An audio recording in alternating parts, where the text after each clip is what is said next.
Mister news today और मैं हूं आपके साथ मानवी ठाकुर। शुरुआत करते हैं आज की खास खबरों से। जो ये मोदी सरकार 3.0 का ये बजट आज निर्मला सीतारमण जी ने देश के लिए प्रस्तुत किया है। आदरणीय मोदी जी की जो सोच है और उनका जो संकल्प है विकसित भारत 2047, उस विकसित भारत में जो आज बजट प्रस्तुत किया है वो एक मील का पत्थर साबित होगा।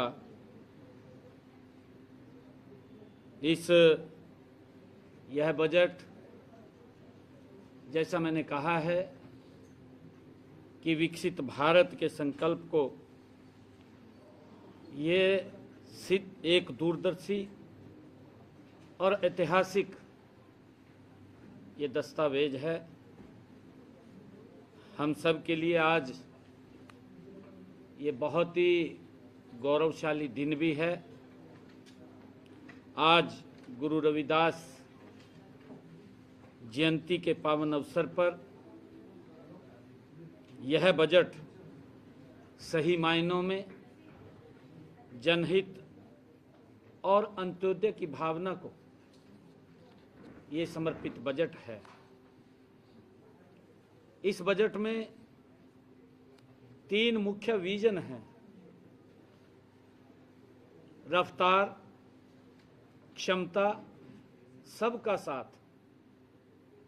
रफ्तार का अर्थ है प्रोडक्टिविटी बढ़ाकर आर्थिक विकास की गति को तेज करना।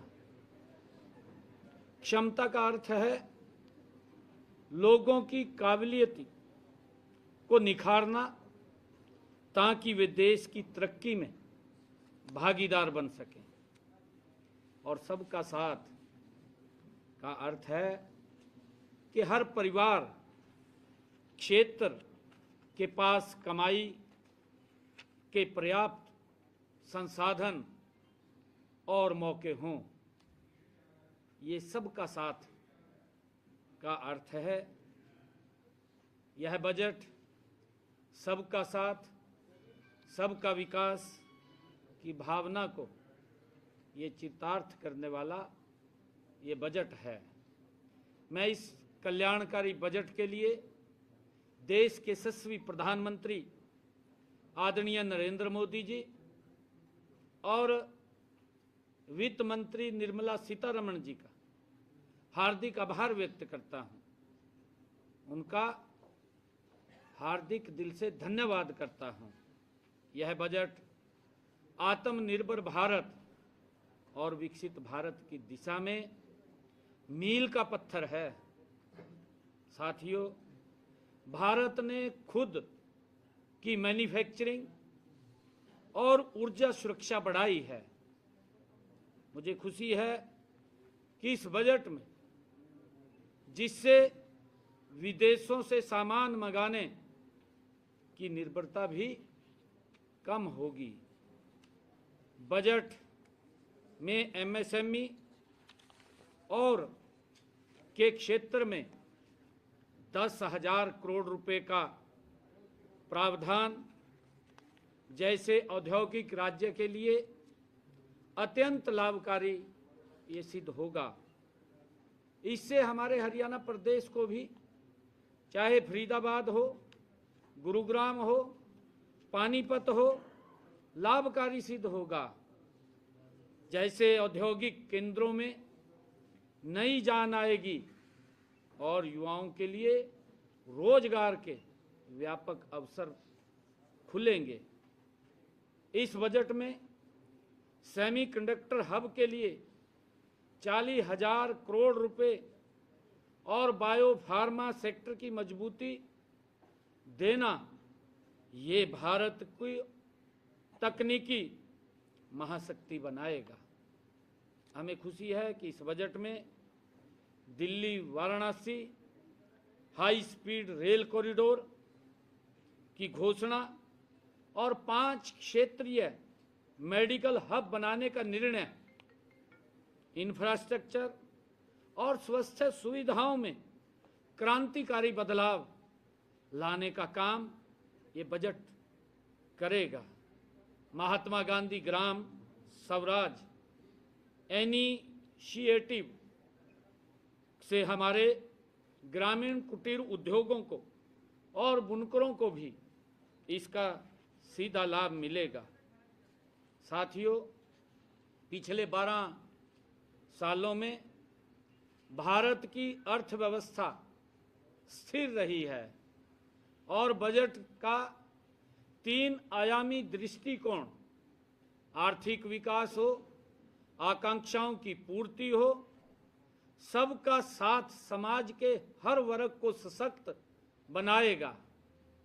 साथियों, वैश्विक उथल पुथल के बीच भारत का 7% की विकास दर हासिल करना देश के यशस्वी प्रधानमंत्री आदरणीय नरेंद्र मोदी जी के कुशल नेतृत्व का ही ये प्रमाण है। साथियों, वित्त वर्ष अगर 2027 के लिए 12.2 लाख करोड़ रुपए का ऐतिहासिक पूंजीगत व्यय और सिटी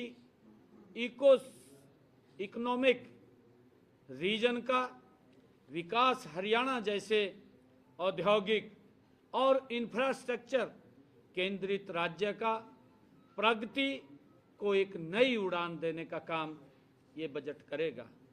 यह बजट सर्वसमावेशी किसान, युवा, महिला, गरीब सहित 140 करोड़ देशवासियों की आकांक्षाओं को पूरा करने वाला है। साथियों, हरियाणा के लिए यह बजट विशेष रूप से उत्साहजनक है।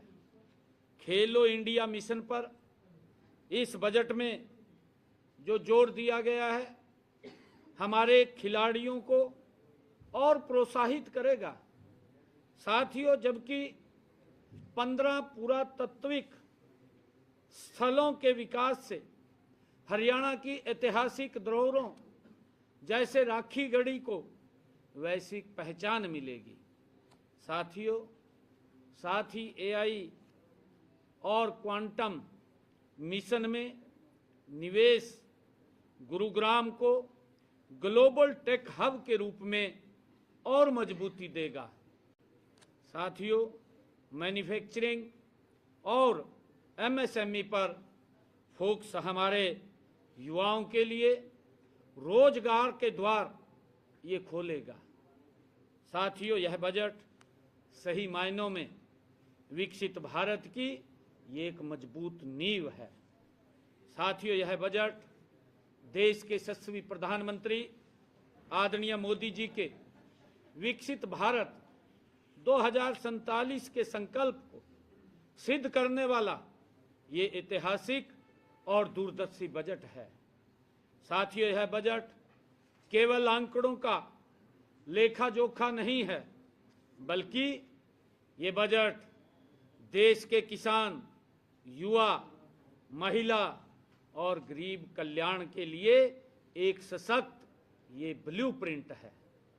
साथियों, बजट में कृषि क्षेत्र के लिए आवंटन बढ़ाकर और डिजिटल एग्रीकल्चर मिशन पर जोर देकर केंद्र सरकार ने किसानों की आय की बढ़ाने की दिशा में बड़ा कदम उठाया है।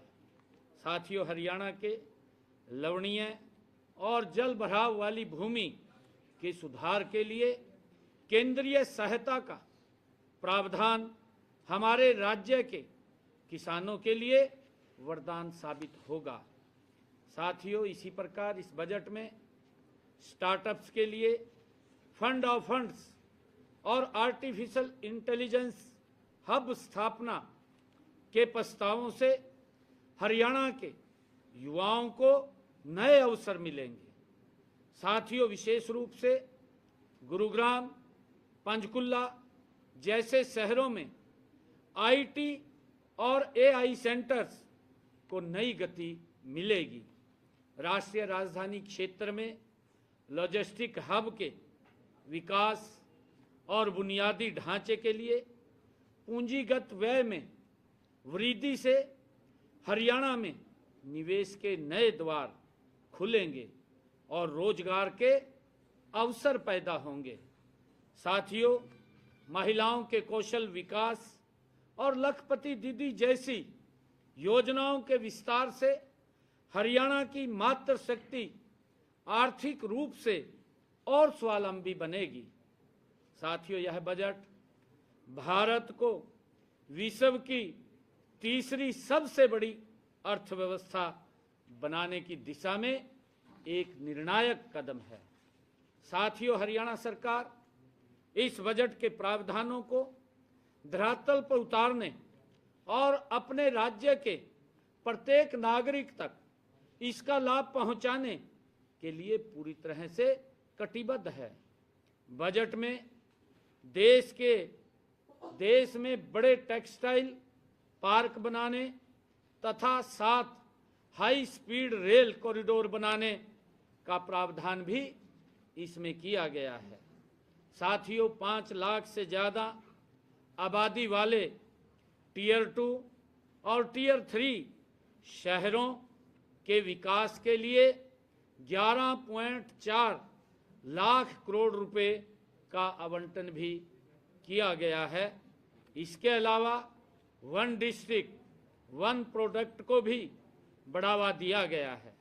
साथियों, मैं आदरणीय नरेंद्र मोदी जी का, आदरणीय निर्मला सीतारमण जी का, क्योंकि ये बजट ये हर व्यक्ति को मजबूती की तरफ ले जाने वाला बजट है।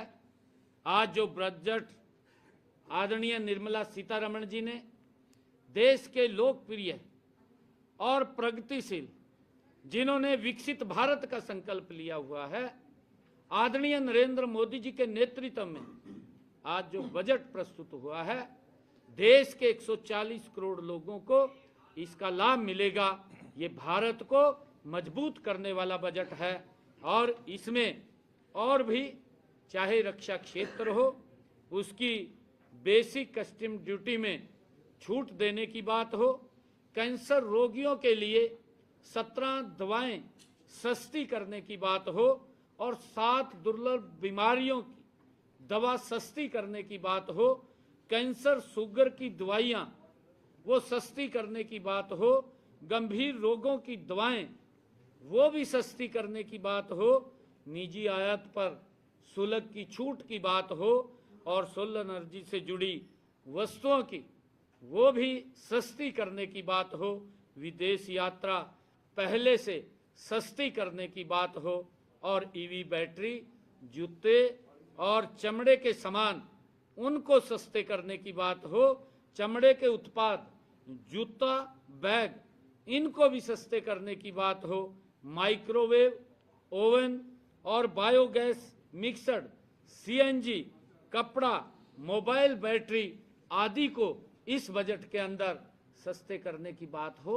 इसका एक बड़ा लाभ देश के 140 करोड़ लोगों की भावना को ध्यान में रखते हुए ये बजट आदरणीय नरेंद्र मोदी जी के नेतृत्व के अंदर माननीय निर्मला सीतारमण जी ने आज इसे प्रस्तुत किया है। मैं इसके लिए बहुत बहुत बधाई देता हूं और यह बजट ये भारत के उस विकसित भारत के संकल्प को पूरा करने में एक महत्वपूर्ण ये नींव का पत्थर होगा। इसके लिए आदरणीय प्रधानमंत्री जी और निर्मला सीतारमण जी को मैं बहुत बहुत बधाई और शुभकामनाएं देता हूं। Thank you.